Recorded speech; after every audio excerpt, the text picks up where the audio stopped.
11. The muscular system. Figure 11.1a. Body in motion. The muscular system allows us to move, flex and contort our bodies. Practicing yoga, as pictured here, is a good example of the voluntary use of the muscular system.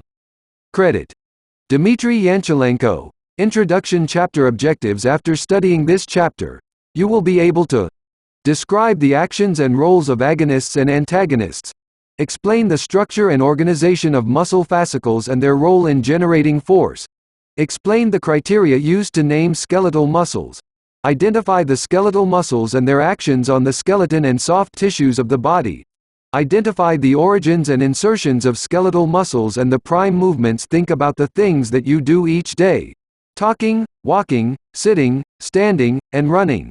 All of these activities require movement of particular skeletal muscles. Skeletal muscles are even used during sleep.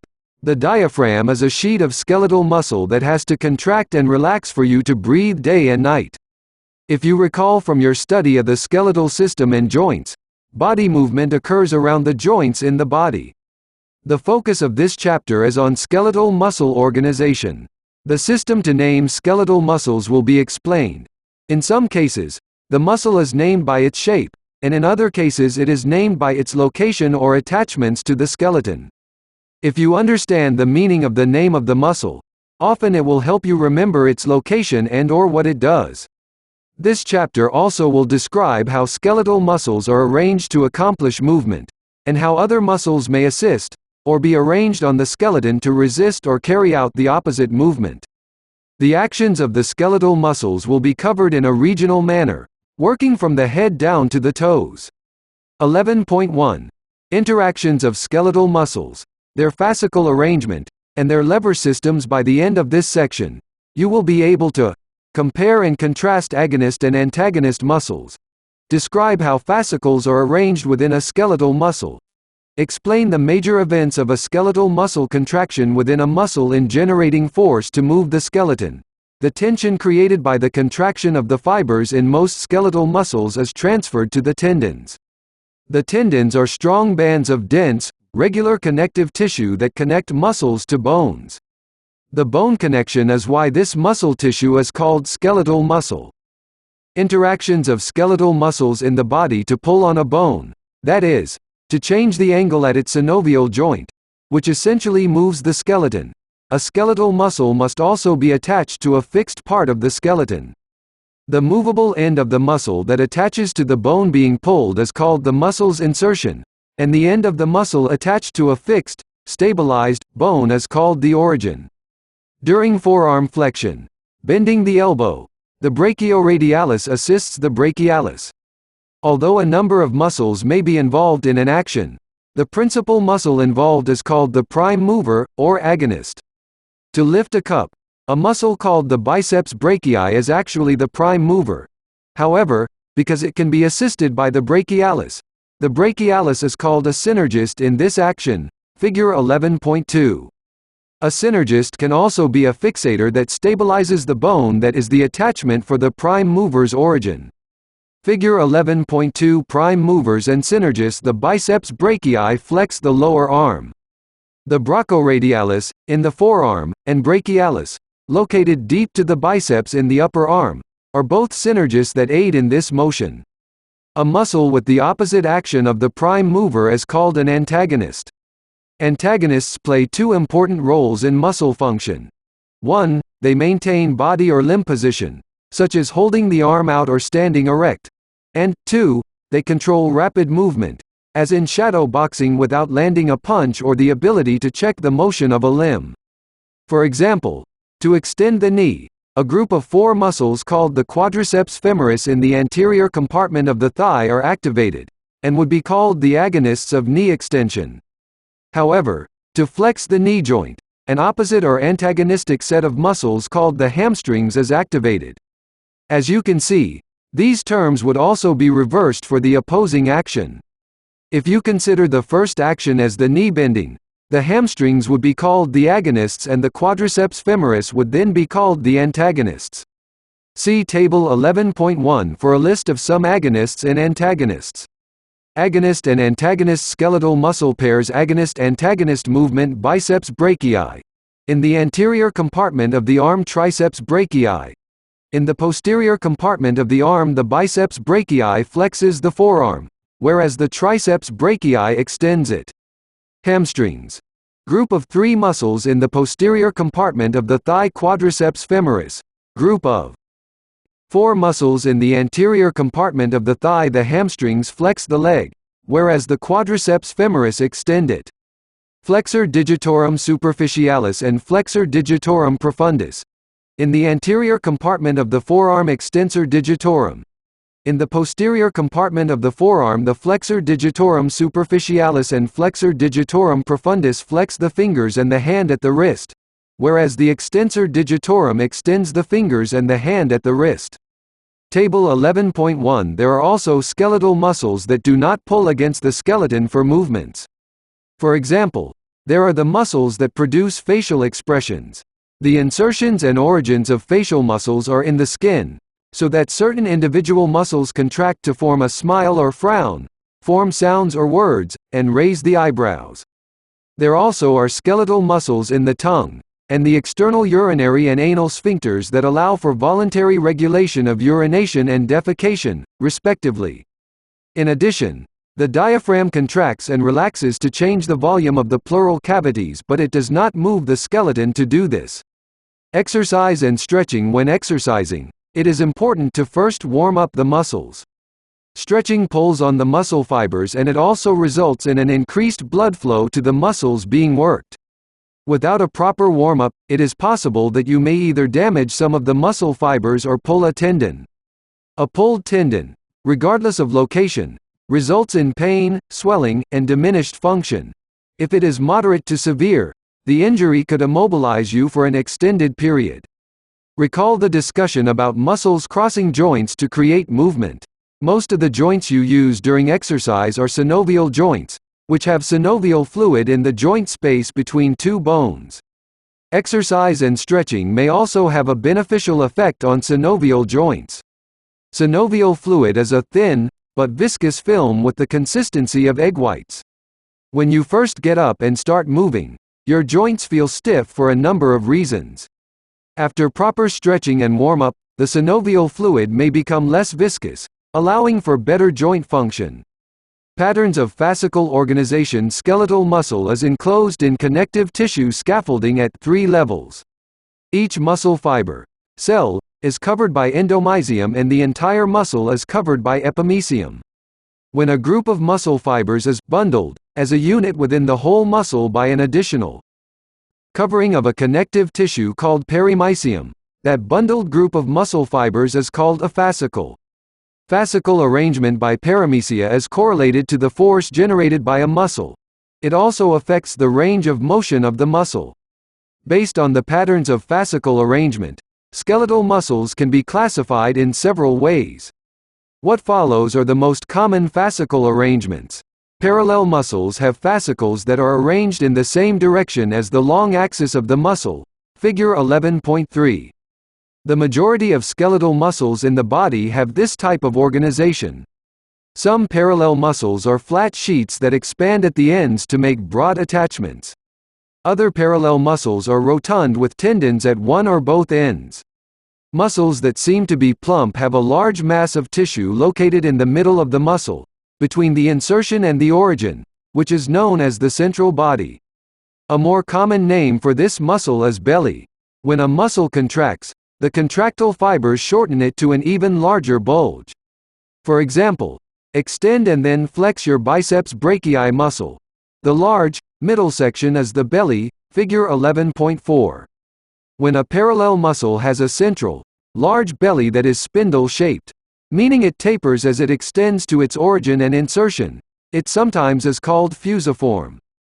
Figure 11.3. Muscle shapes and fiber alignment. The skeletal muscles of the body typically come in 7 different general shapes. Figure 11.4. Biceps brachii muscle contraction. The large mass at the center of a muscle is called the belly. Tendons emerge from both ends of the belly and connect the muscle to the bones, allowing the skeleton to move. The tendons of the bicep connect to the upper arm and the forearm. Credit. Victoria Garcia. Circular muscles are also called sphincters, see Figure 11.3. When they relax, the sphincters' concentrically arranged bundles of muscle fibers increase the size of the opening, and when they contract, the size of the opening shrinks to the point of closure. The orbicularis oris muscle is a circular muscle that goes around the mouth. When it contracts, the oral opening becomes smaller, as when puckering the lips for whistling. Another example is the orbicularis oculi, one of which surrounds each eye. Consider, for example, the names of the two orbicularis muscles, orbicularis oris and orbicularis oculi, where part of the first name of both muscles is the same. The first part of orbicularis, orb equals, circular, is a reference to a round or circular structure. It may also make one think of orbit, such as the moon's path around the Earth. The word oris equals, oral, refers to the oral cavity, or the mouth. The word oculi, ocular equals, eye, refers to the eye. There are other muscles throughout the body named by their shape or location. The deltoid is a large, triangular-shaped muscle that covers the shoulder. It is so named because the Greek letter delta looks like a triangle. The rectus abdominis, rector equals, straight, is the straight muscle in the anterior wall of the abdomen, while the rectus femoris is the straight muscle in the anterior compartment of the thigh. When a muscle has a widespread expansion over a sizable area, but then the fascicles come to a single, common attachment point, the muscle is called convergent. The attachment point for a convergent muscle could be a tendon, an aponeurosis, a flat, broad tendon, or a raphe, a very slender tendon. The large muscle on the chest, the pectoralis major, is an example of a convergent muscle because it converges on the greater tubercle of the humerus via a tendon. The temporalis muscle of the cranium is another. Pinnate muscles, pinna equals, feathers, blend into a tendon that runs through the central region of the muscle for its whole length, somewhat like the quill of a feather with the muscle arranged similar to the feathers. Due to this design, the muscle fibers in a pinnate muscle can only pull at an angle, and as a result, contracting pinnate muscles do not move their tendons very far. However, because a pinnate muscle generally can hold more muscle fibers within it, it can produce relatively more tension for its size. There are three subtypes of pinnate muscles. In a unipinnate muscle, the fascicles are located on one side of the tendon. The extensor digitorum of the forearm is an example of a unipinnate muscle. A bipinnate muscle has fascicles on both sides of the tendon. In some pinnate muscles, the muscle fibers wrap around the tendon, sometimes forming individual fascicles in the process. This arrangement is referred to as multipinnate. A common example is the deltoid muscle of the shoulder, which covers the shoulder but has a single tendon that inserts on the deltoid tuberosity of the humerus. Because of fascicles, a portion of a multipinnate muscle like the deltoid can be stimulated by the nervous system to change the direction of the pull. For example, when the deltoid muscle contracts, the arm abducts, moves away from midline in the sagittal plane, but when only the anterior fascicle is stimulated, the arm will abduct and flex, move anteriorly at the shoulder joint. The lever system of muscle and bone interaction. Skeletal muscles do not work by themselves. Muscles are arranged in pairs based on their functions. For muscles attached to the bones of the skeleton, the connection determines the force, speed, and range of movement. These characteristics depend on each other and can explain the general organization of the muscular and skeletal systems. The skeleton and muscles act together to move the body. Have you ever used the back of a hammer to remove a nail from wood? The handle acts as a lever and the head of the hammer acts as a fulcrum, the fixed point that the force is applied to when you pull back or push down on the handle. The effort applied to this system is the pulling or pushing on the handle to remove the nail, which is the load, or resistance, to the movement of the handle in the system. Our musculoskeletal system works in a similar manner, with bones being stiff levers and the articular endings of the bones, encased in synovial joints, acting as fulcrums. The load would be an object being lifted or any resistance to a movement. Your head is a load when you are lifting it, and the effort, or applied force, comes from contracting skeletal muscle. 11.2.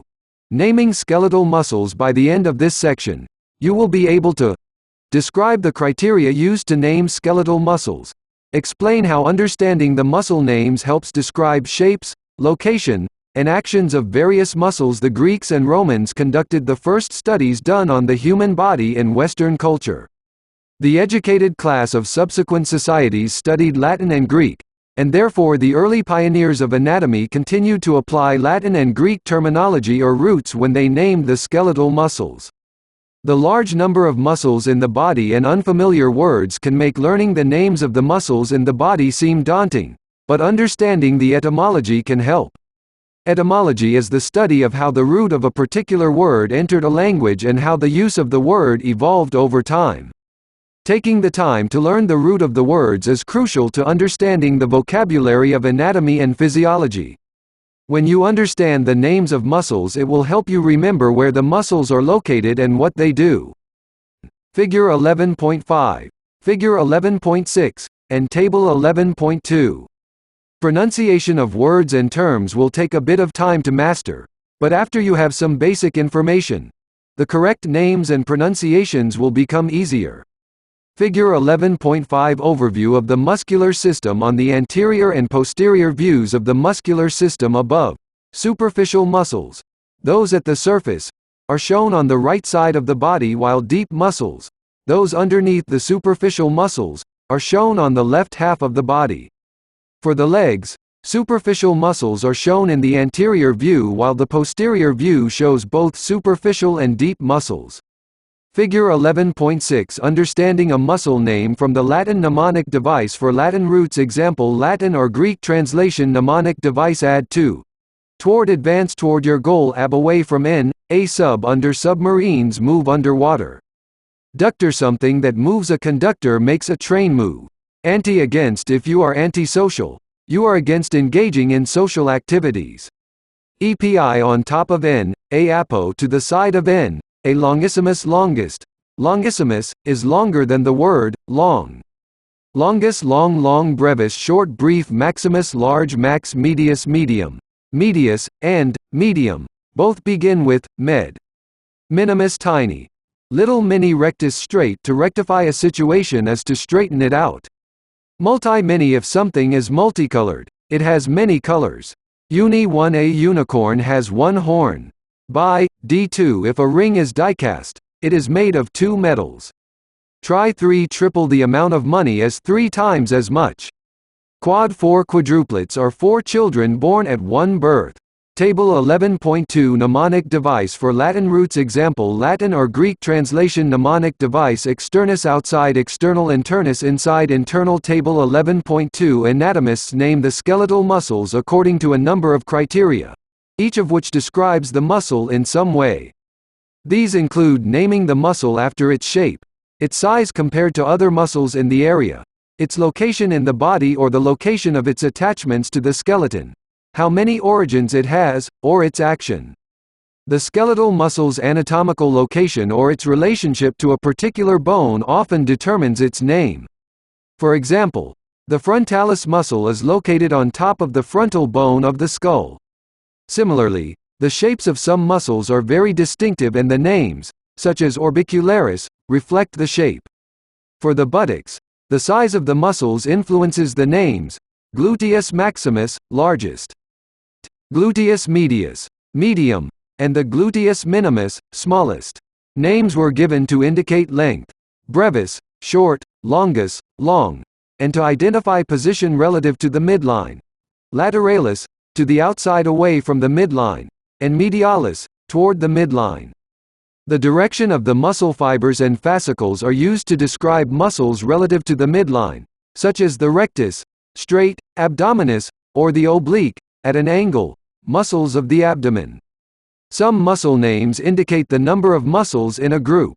One example of this is the quadriceps, a group of 4 muscles located on the anterior, front, thigh. Other muscle names can provide information as to how many origins a particular muscle has, such as the biceps brachii. The prefix bi indicates that the muscle has 2 origins and tri indicates 3 origins. The location of a muscle's attachment can also appear in its name.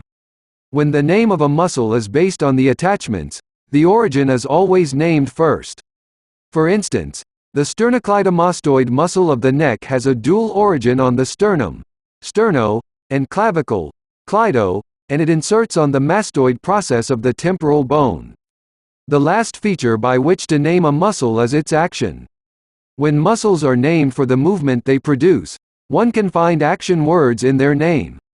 Some examples are flexor, decreases the angle at the joint, extensor, increases the angle at the joint, abductor, moves the bone away from the midline, or adductor, moves the bone toward the midline. 11.3. Axial muscles of the head, neck, and back. By the end of this section, you will be able to identify the axial muscles of the face, head, and neck, identify the movement and function of the face, head, and neck muscles. The skeletal muscles are divided into axial, muscles of the trunk and head, and appendicular, muscles of the arms and legs, categories. This system reflects the bones of the skeleton system, which are also arranged in this manner. The axial muscles are grouped based on location, function, or both. Some of the axial muscles may seem to blur the boundaries because they cross over to the appendicular skeleton. The first grouping of the axial muscles you will review includes the muscles of the head and neck, then you will review the muscles of the vertebral column, and finally you will review the oblique and rectus muscles. Muscles that create facial expression. The origins of the muscles of facial expression are on the surface of the skull. Remember, the origin of a muscle does not move.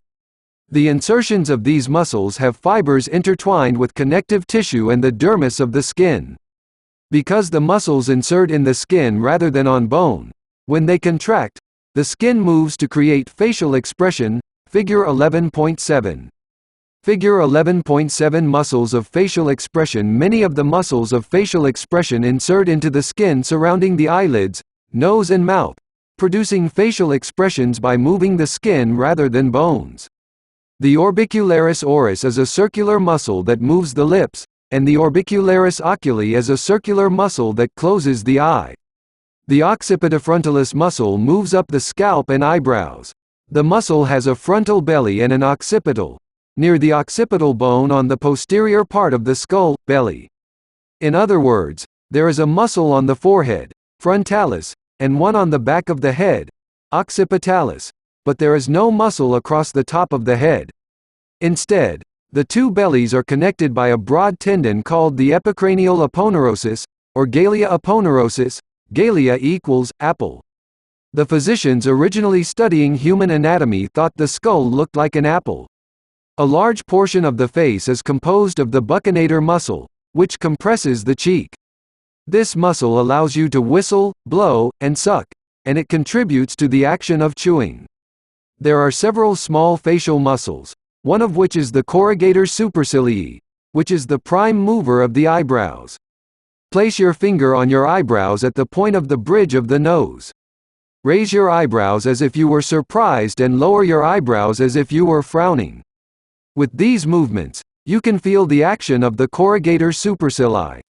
Additional muscles of facial expression are presented in Figure 11.8. Figure 11.8. Muscles in facial expression. Muscles that move the eyes. The movement of the eyeball is under the control of the extrinsic eye muscles, which originate outside the eye and insert onto the outer surface of the white of the eye. These muscles are located inside the eye socket and cannot be seen on any part of the visible eyeball. Figure 11.9 and Table 11.3. If you have ever been to a doctor who held up a finger and asked you to follow it up, down, and to both sides, he or she is checking to make sure your eye muscles are acting in a coordinated pattern. Figure 11.9. Muscles of the eyes. The extrinsic eye muscles originate outside of the eye on the skull. B. Each muscle inserts onto the eyeball. Muscles of the eyes. Movement. Target motion. Direction. Prime mover. Origin. Insertion moves eyes up and toward nose. Rotates eyes from 1 o'clock to 3 o'clock. Eyeballs superior. Elevates. Medial. Adducts. Superior rectus. Common tendinous ring. Ring attaches to optic foramen. Superior surface of eyeball moves eyes down and toward nose. Rotates eyes from 6 o'clock to 3 o'clock. Eyeballs inferior. Depresses. Medial. Adducts. Inferior rectus common tendinous ring. Ring attaches to optic foramen. Inferior surface of eyeball moves eyes away from nose. Eyeballs lateral. Abducts. Lateral rectus common tendinous ring. Ring attaches to optic foramen. Lateral surface of eyeball moves eyes toward nose. Eyeballs medial. Adducts. Medial rectus common tendinous ring. Ring attaches to optic foramen. Medial surface of eyeball moves eyes up and away from nose. Rotates eyeball from 12 o'clock to 9 o'clock. Eyeballs superior. Elevates. Lateral. Abducts. Inferior oblique floor of orbit. Maxilla. Surface of eyeball between inferior rectus and lateral rectus moves eyes down and away from nose. Rotates eyeball from 6 o'clock to 9 o'clock. Eyeballs superior. Elevates. Lateral. Abducts. Superior oblique sphenoid bone. Surface of eyeball between superior rectus and lateral rectus. Table 11.3 Muscles of the eyes. Movement. Target motion. Direction. Prime mover. Origin. Insertion. Opens eyes. Upper eyelid superior. Elevates. Levator palpebrae superioris. Roof of orbit. Sphenoid bone. Skin of upper eyelids. Closes eyelids. Eyelid skin. Compression along superior inferior axis. Orbicularis oculi. Medial bones composing the orbit. Circumference of orbit. Table 11.3 Muscles that move the lower jaw. In anatomical terminology, chewing is called mastication. Muscles involved in chewing must be able to exert enough pressure to bite through and then chew food before it is swallowed. Figure 11.10 and Table 11.4. The masseter muscle is the main muscle used for chewing because it elevates the mandible, lower jaw, to close the mouth, and it is assisted by the temporalis muscle, which retracts the mandible. You can feel the temporalis move by putting your fingers to your temple as you chew. Figure 11.10 Muscles that move the lower jaw. The muscles that move the lower jaw are typically located within the cheek and originate from processes in the skull. This provides the jaw muscles with the large amount of leverage needed for chewing. Muscles of the lower jaw. Movement. Target motion. Direction. Prime mover. Origin. Insertion. Closes mouth. Aids chewing. Mandible superior. Elevates. Masseter. Maxilla arch. Zygomatic arch. For masseter. Mandible. Table 11.4 Muscles of the lower jaw. Movement. Target motion. Direction. Prime mover. Origin. Insertion. Closes mouth. Pulls lower jaw in under upper jaw. Mandible superior. Elevates. Posterior. Retracts. Temporalis. Temporal bone. Mandible opens mouth. Pushes lower jaw out under upper jaw. Moves lower jaw side to side. Mandible inferior. Depresses. Posterior. Protracts. Lateral. Abducts. Medial. Adducts. Lateral. PT. Erigoid pterygoid process of sphenoid bone. Mandible closes mouth. Pushes lower jaw out under upper jaw. Moves lower jaw side to side. Mandible superior. Elevates. Posterior. Protracts. Lateral. Abducts. Medial. Adducts. Medial. PT. Erigoid sphenoid bone. Maxilla. Mandible. Temporomandibular joint. Table 11.4 Although the masseter and temporalis are responsible for elevating and closing the jaw to break food into digestible pieces, the medial PT erigoid and lateral PT erigoid muscles provide assistance in chewing and moving food within the mouth. Muscles that move the tongue. Although the tongue is obviously important for tasting food, it is also necessary for mastication, deglutition, swallowing, and speech. Figure 11.11 and Figure 11.12. Because it is so movable, the tongue facilitates complex speech patterns and sounds. Figure 11.11 Muscles that move the tongue. Figure 11.12 Muscles for tongue movement, swallowing, and speech. Tongue muscles can be extrinsic or intrinsic. Extrinsic tongue muscles insert into the tongue from outside origins, and the intrinsic tongue muscles insert into the tongue from origins within it. The extrinsic muscles move the whole tongue in different directions, whereas the intrinsic muscles allow the tongue to change its shape, such as curling the tongue in a loop or flattening it. The extrinsic muscles all include the word root glossus. Glossus equals tongue, and the muscle names are derived from where the muscle originates. The gena glossus, genio equals chin, originates on the mandible and allows the tongue to move downward and forward. The styloglossus originates on the styloid bone, and allows upward and backward motion. The palatoglossus originates on the soft palate to elevate the back of the tongue, and the hyglossus originates on the hyoid bone to move the tongue downward and flatten it. Anesthesia and the tongue muscles before surgery. A patient must be made ready for general anesthesia. The normal homeostatic controls of the body are put on hold, so that the patient can be prepped for surgery. Control of respiration must be switched from the patient's homeostatic control to the control of the anesthesiologist. The drugs used for anesthesia relax a majority of the body's muscles.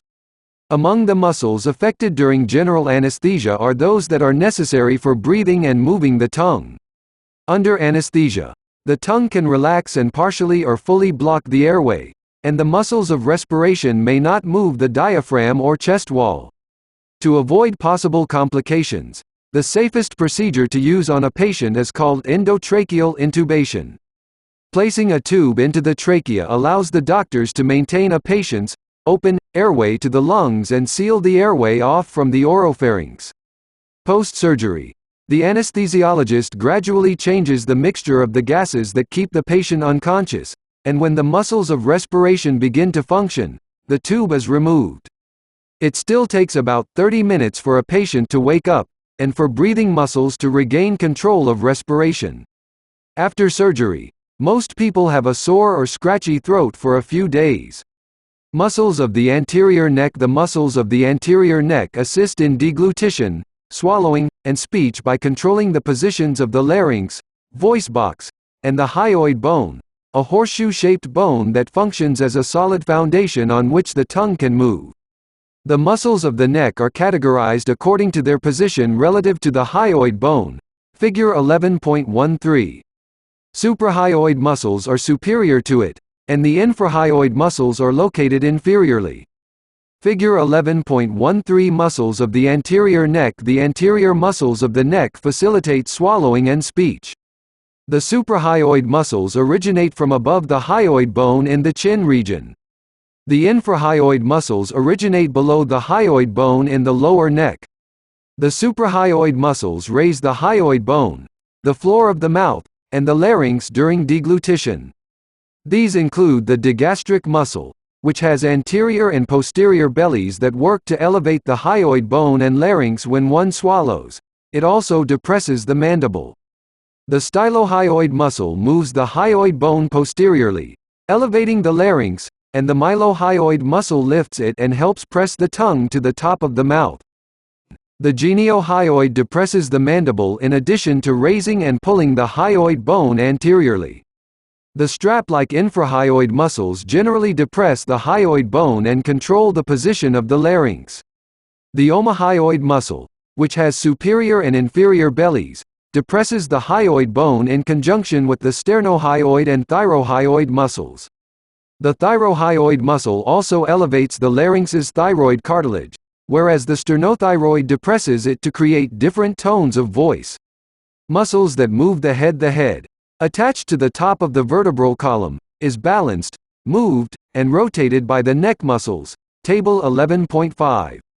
When these muscles act unilaterally, the head rotates. When they contract bilaterally, the head flexes or extends.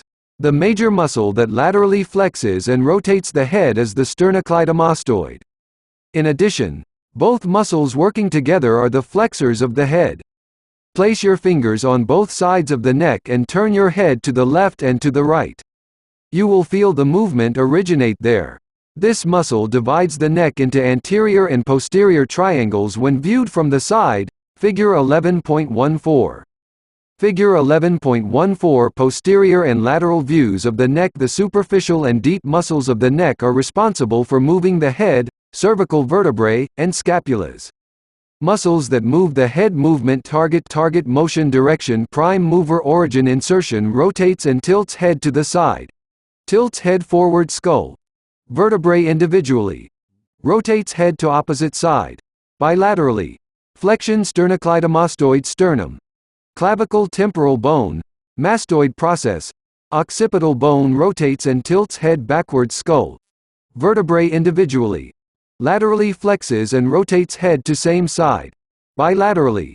Extension semispinalis capitis transverse and articular processes of cervical and thoracic vertebra. Occipital bone rotates and tilts head to the side. Tilts head backward. Skull vertebrae individually. Laterally flexes and rotates head to same side. Bilaterally. Extension splenius capitis spinous processes of cervical and thoracic vertebra. Temporal bone mastoid process. Occipital bone. Table 11.5 Muscles that move the head. Movement. Target motion. Direction. Prime mover. Origin. Insertion. Rotates and tilts head to the side. Tilts head backward. Skull vertebrae individually. Laterally flexes and rotates head to same side. Bilaterally. Extension longissimus capitis transverse and articular. Processes of cervical and thoracic vertebra. Temporal bone mastoid process. Table 11.5 Muscles of the posterior neck and the back. The posterior muscles of the neck are primarily concerned with head movements, like extension. The back muscles stabilize and move the vertebral column, and are grouped according to the lengths and direction of the fascicles. The splenius muscles originate at the midline and run laterally and superiorly to their insertions. From the sides and the back of the neck, the splenius capitis inserts onto the head region, and the splenius cervicis extends onto the cervical region. These muscles can extend the head, laterally flex it, and rotate it. Figure 11.15. Figure 11.15 Muscles of the neck and back. The large, complex muscles of the neck and back move the head, shoulders, and vertebral column. The erector spinae group forms the majority of the muscle mass of the back, and it is the primary extensor of the vertebral column. It controls flexion, lateral flexion, and rotation of the vertebral column, and maintains the lumbar curve. The erector spinae comprises the iliacostalis, laterally placed, group, the longissimus, intermediately placed, group, and the spinalis, medially placed, group. The iliacostalis group includes the iliacostalis cervicis, associated with the cervical region, the iliacostalis thoracis, associated with the thoracic region, and the iliacostalis lumborum, associated with the lumbar region. The three muscles of the longissimus group are the longissimus capitis, associated with the head region, the longissimus cervicis, associated with the cervical region, and the longissimus thoracis, associated with the thoracic region. The third group, the spinalis group, comprises the spinalis capitis, head region, the spinalis cervicis, cervical region, and the spinalis thoracis, thoracic region. The transversospinales muscles run from the transverse processes to the spinous processes of the vertebrae. Similar to the erector spinae muscles, the semispinalis muscles in this group are named for the areas of the body with which they are associated. The semispinalis muscles include the semispinalis capitis, the semispinalis cervicis, and the semispinalis thoracis. The multifidus muscle of the lumbar region helps extend and laterally flex the vertebral column. Important in the stabilization of the vertebral column is the segmental muscle group, which includes the interspinales and intertransversary muscles. These muscles bring together the spinous and transverse processes of each consecutive vertebra. Finally, the scalene muscles work together to flex, laterally flex, and rotate the head. They also contribute to deep inhalation. The scalene muscles include the anterior scalene muscle, anterior to the middle scalene muscle, the longest, intermediate between the anterior and posterior scalenes, and the posterior scalene muscle, the smallest, posterior to the middle scalene. 11.4. Axial muscles of the abdominal wall and thorax. By the end of this section, you will be able to identify the intrinsic skeletal muscles of the back and neck, and the skeletal muscles of the abdominal wall and thorax. Identify the movement and function of the intrinsic skeletal muscles of the back and neck, and the skeletal muscles of the abdominal wall and thorax. It is a complex job to balance the body on 2 feet and walk upright. The muscles of the vertebral column, thorax, and abdominal wall extend, flex, and stabilize different parts of the body's trunk. The deep muscles of the core of the body help maintain posture as well as carry out other functions. The brain sends out electrical impulses to these various muscle groups to control posture by alternate contraction and relaxation. This is necessary so that no single muscle group becomes fatigued too quickly. If any one group fails to function, body posture will be compromised. Muscles of the abdomen. There are 4 pairs of abdominal muscles that cover the anterior and lateral abdominal region and meet at the anterior midline. These muscles of the anterolateral abdominal wall can be divided into 4 groups: the external obliques, the internal obliques, the transversus abdominis, and the rectus abdominis. Figure 11.16 and Table 11.6. Figure 11.16 Muscles of the abdomen. The anterior abdominal muscles include the medially located rectus abdominis, which is covered by a sheet of connective tissue called the rectus sheath. On the flanks of the body, medial to the rectus abdominis, the abdominal wall is composed of 3 layers. The external oblique muscles form the superficial layer, while the internal oblique muscles form the middle layer, and the transversus abdominis forms the deepest layer. The muscles of the lower back move the lumbar spine but also assist in femur movements. Muscles of the abdomen movement: target motion, direction, prime mover, origin, insertion, twisting at waist. Also, bending to the side, vertebral column, supination, lateral flexion, external obliques, internal obliques, ribs 5 to 12, ilium, ribs 7 to 10, linea alba, ilium, squeezing abdomen during forceful exhalations, defecation, urination, and childbirth, abdominal cavity compression, transversus abdominis, ilium, ribs 5 to 10, sternum, linea alba, pubis, sitting up, vertebral column flexion, rectus abdominis, pubis, sternum, ribs 5 and 7, bending to the side, vertebral column, lateral flexion, quadratus lumborum, ilium, ribs 5 to 10, rib 12, vertebrae L1, L4. Table 11.6. There are 3 flat skeletal muscles in the anterolateral wall of the abdomen. The external oblique, closest to the surface, extend inferiorly and medially, in the direction of sliding one's 4 fingers into pants pockets. Perpendicular to it is the intermediate internal oblique, extending superiorly and medially, the direction the thumbs usually go when the other fingers are in the pants pocket. The deep muscle, the transversus abdominis, is arranged transversely around the abdomen, similar to the front of a belt on a pair of pants. This arrangement of 3 bands of muscles in different orientations allows various movements and rotations of the trunk. The 3 layers of muscle also help to protect the internal abdominal organs in an area where there is no bone. The linea alba is a white, fibrous band that is made of the bilateral rectus sheaths that join at the anterior midline of the body.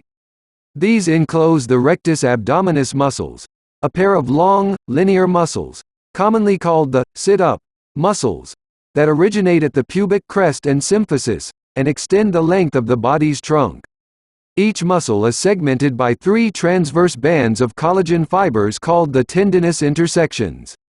This results in the look of six-pack abs, as each segment hypertrophies on individuals at the gym who do many sit-ups.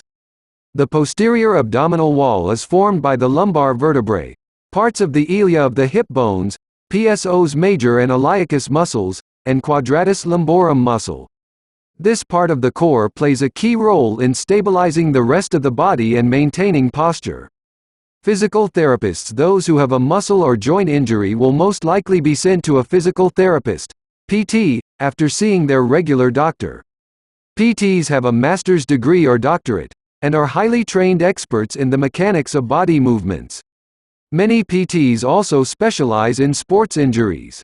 If you injured your shoulder while you were kayaking, the first thing a physical therapist would do during your first visit is to assess the functionality of the joint. The range of motion of a particular joint refers to the normal movements the joint performs. The PT will ask you to abduct and adduct, circumduct, and flex and extend the arm. The PT will note the shoulder's degree of function, and based on the assessment of the injury, will create an appropriate physical therapy plan. The first step in physical therapy will probably be applying a heat pack to the injured site, which acts much like a warm-up to draw blood to the area, to enhance healing. You will be instructed to do a series of exercises to continue the therapy at home, followed by icing, to decrease inflammation and swelling, which will continue for several weeks. When physical therapy is complete, the point will do an exit exam and send a detailed report on the improved range of motion and return of normal limb function to your doctor. Gradually, as the injury heals, the shoulder will begin to function correctly.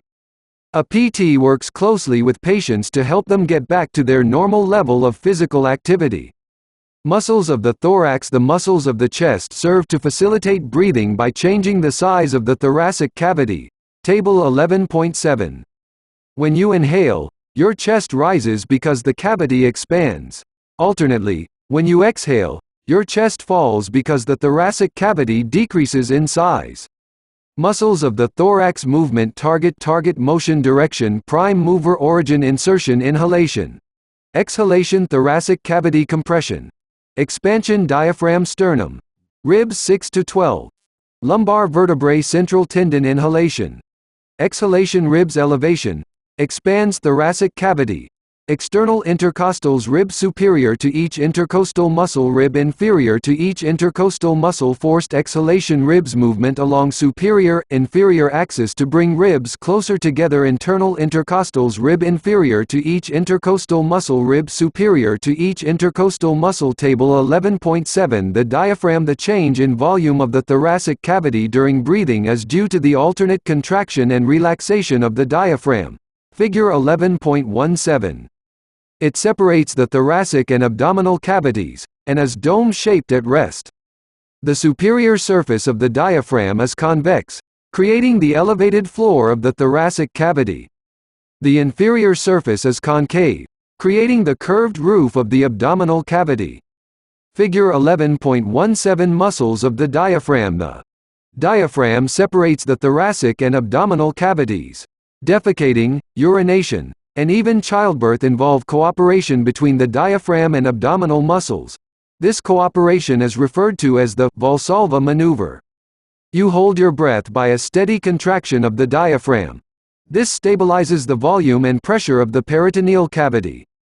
When the abdominal muscles contract, the pressure cannot push the diaphragm up, so it increases pressure on the intestinal tract, defecation, urinary tract, urination, or reproductive tract, childbirth.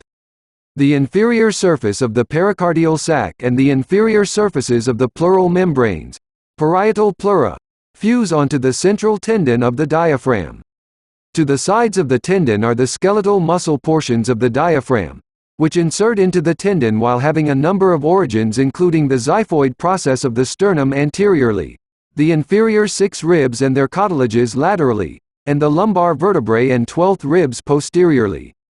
The diaphragm also includes 3 openings for the passage of structures between the thorax and the abdomen. The inferior vena cava passes through the caval opening, and the esophagus and attached nerves pass through the esophageal hiatus. The aorta, thoracic duct, and azygous vein pass through the aortic hiatus of the posterior diaphragm. The intercostal muscles. There are 3 sets of muscles, called intercostal muscles, which span each of the intercostal spaces. The principal role of the intercostal muscles is to assist in breathing by changing the dimensions of the rib cage. Figure 11.18. Figure 11.18. Intercostal muscles. The external intercostals are located laterally on the sides of the body. The internal intercostals are located medially near the sternum. The innermost intercostals are located deep to both the internal and external intercostals. The 11 pairs of superficial external intercostal muscles aid in inspiration of air during breathing because when they contract, they raise the rib cage, which expands it.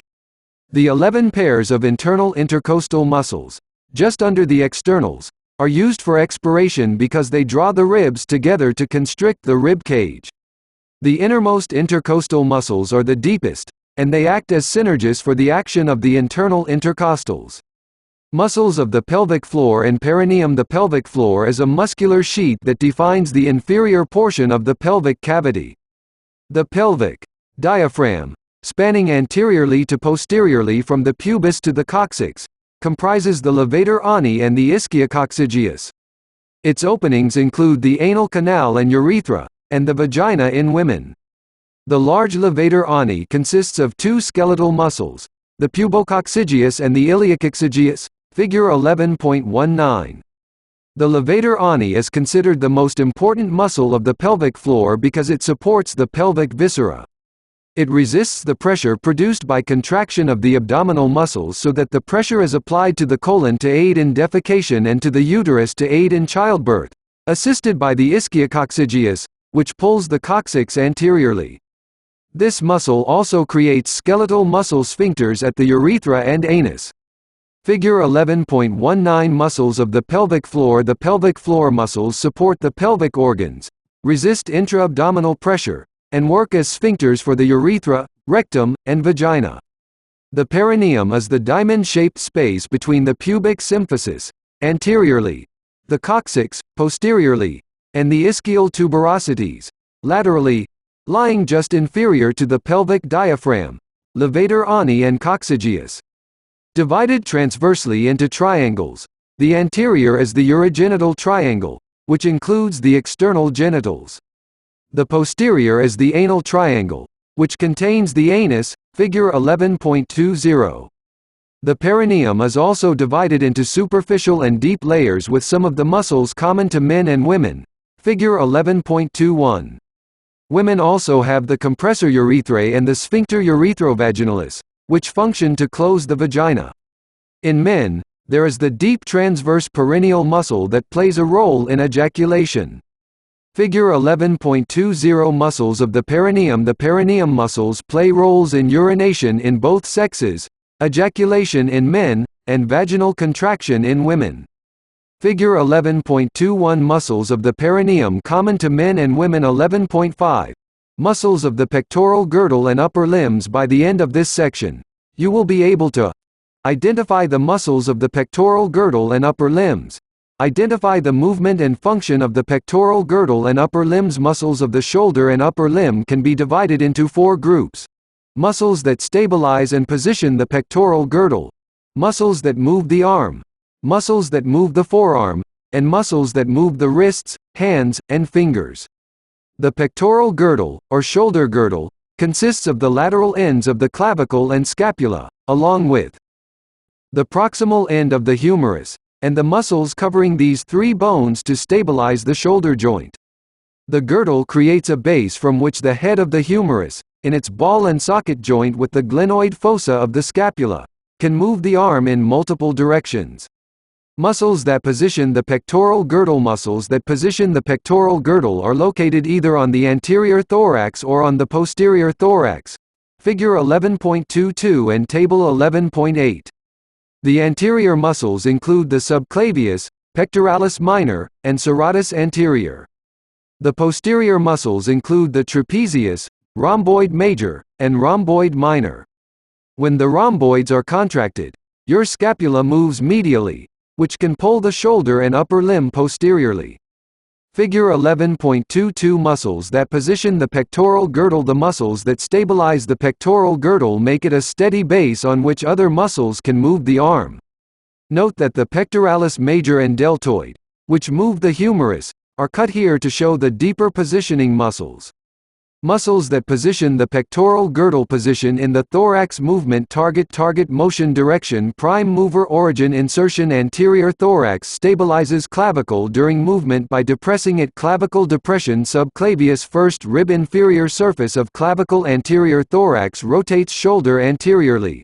Throwing motion assists with inhalation. Scapula. Ribs. Scapula depresses ribs. Elevates pectoralis minor. Anterior surfaces of certain ribs, 2 to 4 or 3 to 5. Coracoid process of scapula. Anterior thorax moves arm from side of body to front of body. Assists with inhalation. Scapula. Ribs. Scapula protracts ribs. Elevates serratus. Anterior muscle slips from certain ribs, 1 to 8 or 1 to 9. Anterior surface of vertebral border of scapula. Posterior thorax elevates shoulders. Shrugging. Pulls shoulder blades together. Tilts head backward. Scapula. Cervical spine. Scapula rotates inferiorly, retracts, elevates, and depresses. Spine. Extends trapezius. Skull. Vertebral column. Acromion and spine of scapula. Clavicle posterior thorax stabilizes scapula during pectoral girdle movement. Scapula retracts. Rotates inferiorly. Rhomboid major thoracic vertebrae. T2 T5. Medial border of scapula. Table 11.8 Muscles that position the pectoral girdle. Position in the thorax. Movement. Target motion. Direction. Prime mover. Origin. Insertion. Posterior thorax stabilizes scapula during pectoral girdle movement. Scapula retracts. Rotates inferiorly. Rhomboid minor cervical and thoracic vertebrae. C7 and T1. Medial border of scapula. Table 11.8 Muscles that move the humerus. Similar to the muscles that position the pectoral girdle. Muscles that cross the shoulder joint and move the humerus bone of the arm include both axial and scapular muscles. Figure 11.23 and Figure 11.24. The two axial muscles are the pectoralis major and the latissimus dorsi. The pectoralis major is thick and fan-shaped, covering much of the superior portion of the anterior thorax. The broad, triangular latissimus dorsi is located on the inferior part of the back, where it inserts into a thick connective tissue shelf called an aponeurosis. Figure 11.23 Muscles that move the humerus, A, C. The muscles that move the humerus anteriorly are generally located on the anterior side of the body and originate from the sternum, e.g., pectoralis major, or the anterior side of the scapula, e.g., subscapularis. B. The muscles that move the humerus superiorly generally originate from the superior surfaces of the scapula and/or the clavicle, e.g., deltoids. The muscles that move the humerus inferiorly generally originate from middle or lower back, e.g., latissimus dorsi. D. The muscles that move the humerus posteriorly are generally located on the posterior side of the body and insert into the scapula, e.g., infraspinatus. Figure 11.24 Muscles that move the humerus. The rest of the shoulder muscles originate on the scapula. The anatomical and ligamental structure of the shoulder joint and the arrangements of the muscles covering it allows the arm to carry out different types of movements. The deltoid, the thick muscle that creates the rounded lines of the shoulder, is the major abductor of the arm, but it also facilitates flexing and medial rotation, as well as extension and lateral rotation. The subscapularis originates on the anterior scapula and medially rotates the arm. Named for their locations, the supraspinatus, superior to the spine of the scapula, and the infraspinatus, inferior to the spine of the scapula, abduct the arm and laterally rotate the arm, respectively. The thick and flat teres major is inferior to the teres minor and extends the arm, and assists in adduction and medial rotation of it. The long teres minor laterally rotates and extends the arm. Finally, the coracobrachialis flexes and adducts the arm.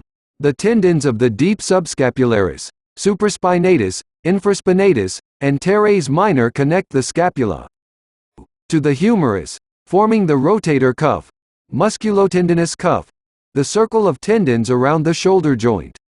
When baseball pitchers undergo shoulder surgery, it is usually on the rotator cuff, which becomes pinched and inflamed, and may tear away from the bone due to the repetitive motion of bringing the arm overhead to throw a fast pitch.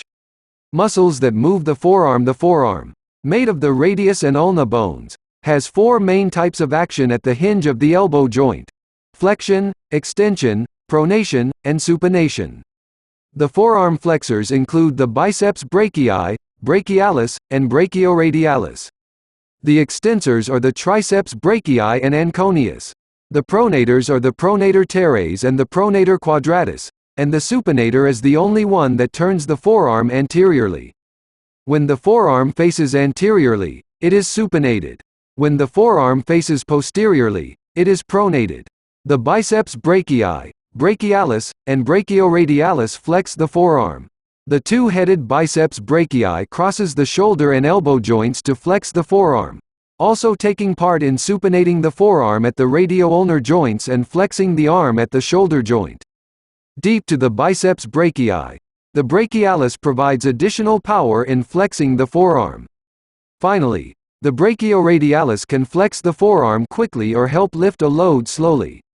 These muscles and their associated blood vessels and nerves form the anterior compartment of the arm, Anterior flexor compartment of the arm. Figure 11.25 and Figure 11.26. Figure 11.25 Muscles that move the forearm. The muscles originating in the upper arm flex, extend, pronate, and supinate the forearm. The muscles originating in the forearm move the wrists, hands, and fingers. Figure 11.26 Muscles that move the forearm. Muscles that move the wrist, hand, and fingers. Wrist, hand, and finger movements are facilitated by two groups of muscles. The forearm is the origin of the extrinsic muscles of the hand. The palm is the origin of the intrinsic muscles of the hand. Muscles of the arm that move the wrists, hands, and fingers. The muscles in the anterior compartment of the forearm, anterior flexor compartment of the forearm, originate on the humerus and insert onto different parts of the hand. These make up the bulk of the forearm. From lateral to medial, the superficial anterior compartment of the forearm includes the flexor carpi radialis, palmaris longus, flexor carpi ulnaris, and flexor digitorum superficialis. The flexor digitorum superficialis flexes the hand as well as the digits at the knuckles, which allows for rapid finger movements, as in typing or playing a musical instrument. See Figure 11.27 and Table 11.9. However, poor ergonomics can irritate the tendons of these muscles as they slide back and forth with the carpal tunnel of the anterior wrist and pinch the median nerve, which also travels through the tunnel, causing carpal tunnel syndrome. The deep anterior compartment produces flexion and bends fingers to make a fist. These are the flexor pollicis longus and the flexor digitorum profundus. The muscles in the superficial posterior compartment of the forearm, superficial posterior extensor compartment of the forearm, originate on the humerus. These are the extensor radialis longus, extensor carpi radialis brevis, extensor digitorum, extensor digiti minimi, and the extensor carpi ulnaris. The muscles of the deep posterior compartment of the forearm, deep posterior extensor compartment of the forearm, originate on the radius and ulna. These include the abductor pollicis longus, extensor pollicis brevis, extensor pollicis longus, and extensor indicis. See Figure 11.27. Figure 11.27 Muscles that move the wrist, hands, and forearm. The tendons of the forearm muscles attach to the wrist and extend into the hand. Fibrous bands called retinacula sheath the tendons at the wrist. The flexor retinaculum extends over the palmar surface of the hand while the extensor retinaculum extends over the dorsal surface of the hand. Intrinsic muscles of the hand. The intrinsic muscles of the hand both originate and insert within it. Figure 11.28. These muscles allow your fingers to also make precise movements for actions, such as typing or writing. These muscles are divided into three groups. The thenar muscles are on the radial aspect of the palm. The hypothenar muscles are on the medial aspect of the palm, and the intermediate muscles are midpalmar. The thenar muscles include the abductor pollicis brevis, opponens pollicis, flexor pollicis brevis, and the adductor pollicis. These muscles form the thenar eminence, the rounded contour of the base of the thumb, and all act on the thumb. The movements of the thumb play an integral role in most precise movements of the hand. The hypothenar muscles include the abductor digiti minimi, flexor digiti minimi brevis, and the opponens digiti minimi. These muscles form the hypothenar eminence, the rounded contour of the little finger, and as such, they all act on the little finger. Finally, the intermediate muscles act on all the fingers and include the lumbrical, the palmar interossae, and the dorsal interossae. Figure 11.28 Intrinsic muscles of the hand. The intrinsic muscles of the hand both originate and insert within the hand. These muscles provide the fine motor control of the fingers by flexing, extending, abducting, and adducting the more distal finger and thumb segments. Intrinsic muscles of the hand: muscle movement, target motion, direction, prime mover, origin, insertion. Thenar muscles moves thumb toward body, thumb abduction, abductor pollicis brevis, flexor retinaculum, and nearby carpal's lateral base of proximal phalanx of thumb. Thenar muscles moves thumb across palm to touch other fingers, thumb opposition, opponens pollicis, flexor retinaculum. Trapezium anterior of first metacarpal thenar muscles flexes thumb flexion flexor pollicis brevis flexor retinaculum. Trapezium lateral base of proximal phalanx of thumb thenar muscles moves thumb away from body thumb adduction adductor pollicis capitate bone. Bases of metacarpals 2 to 4. Front of metacarpal 3 medial base of proximal phalanx of thumb hypothenar muscles moves little finger toward body little finger abduction abductor digiti minimi pisiform bone medial side of proximal phalanx of little finger hypothenar muscles flexes little finger flexion flexor digiti minimi brevis hamate bone. Flexor retinaculum medial side of proximal phalanx of little finger hypothenar muscles moves little finger across palm to touch thumb little finger opposition opponens digiti minimi hamate bone. Flexor retinaculum medial side of fifth metacarpal intermediate muscles flexes each finger at metacarpophalangeal joints. Extends each finger at interphalangeal joints fingers flexion lumbricals palm. Lateral sides of tendons in flexor digitorum profundus. Fingers 2 to 5. Lateral edges of extensional expansions on first phalanges.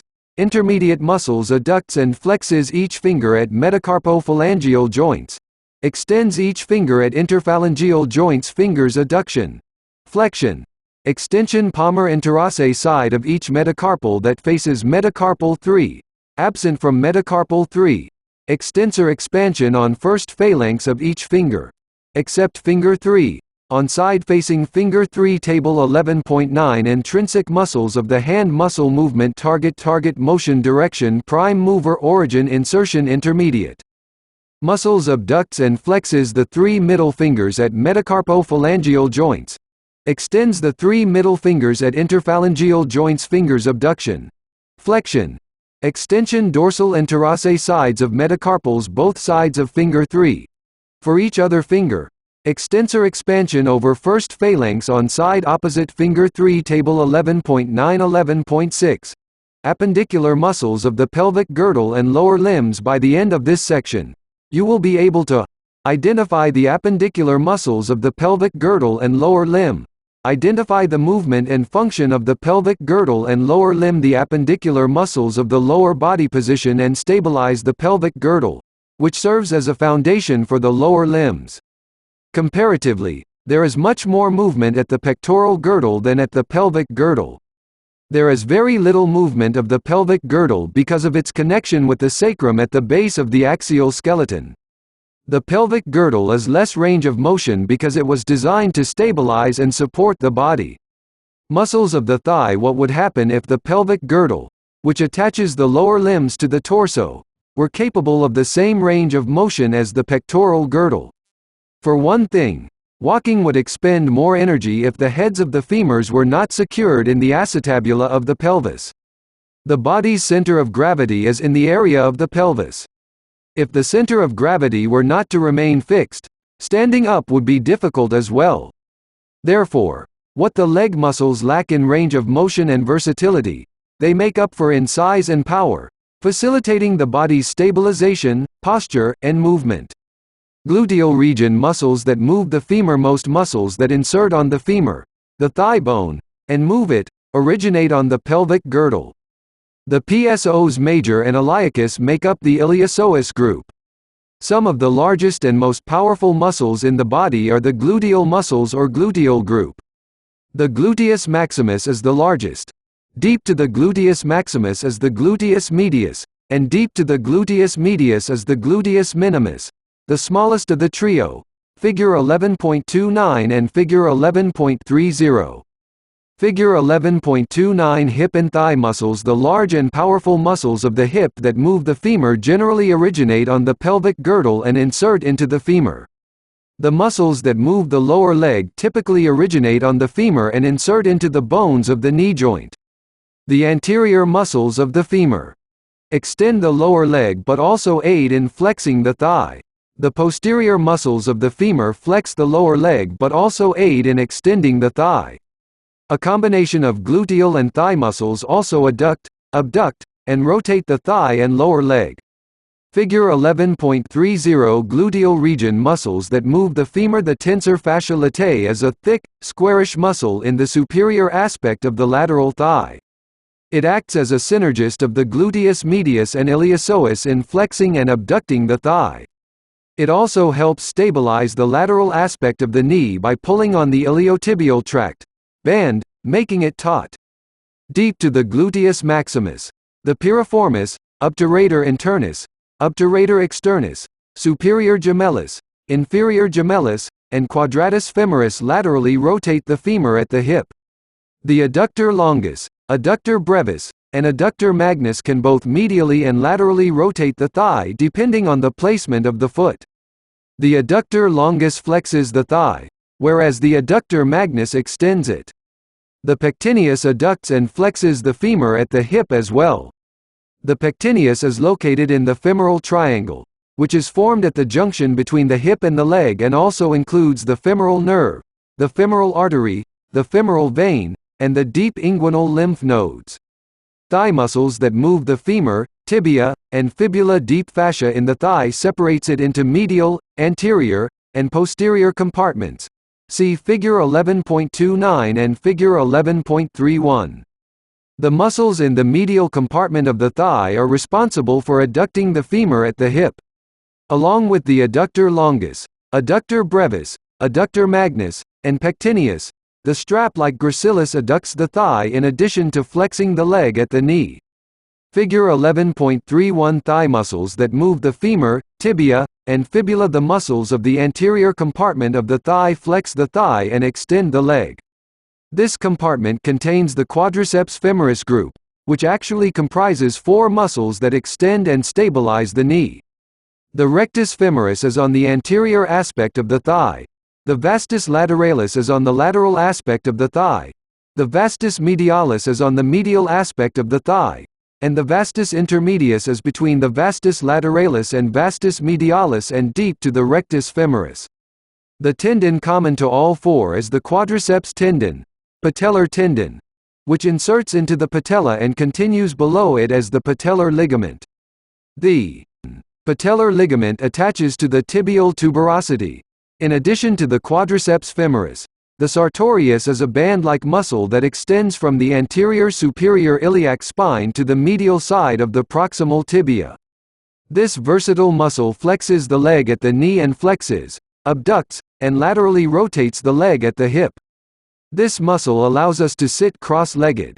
The posterior compartment of the thigh includes muscles that flex the leg and extend the thigh. The 3 long muscles on the back of the knee are the hamstring group, which flexes the knee. These are the biceps femoris, semitendinosus, and semimembranosus. The tendons of these muscles form the popliteal fossa, the diamond-shaped space at the back of the knee. Muscles that move the feet and toes similar to the thigh muscles. The muscles of the leg are divided by deep fascia into compartments, although the leg has 3: anterior, lateral, and posterior.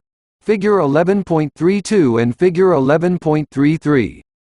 Figure 11.32. Muscles of the lower leg. The muscles of the anterior compartment of the lower leg are generally responsible for dorsiflexion, and the muscles of the posterior compartment of the lower leg are generally responsible for plantar flexion.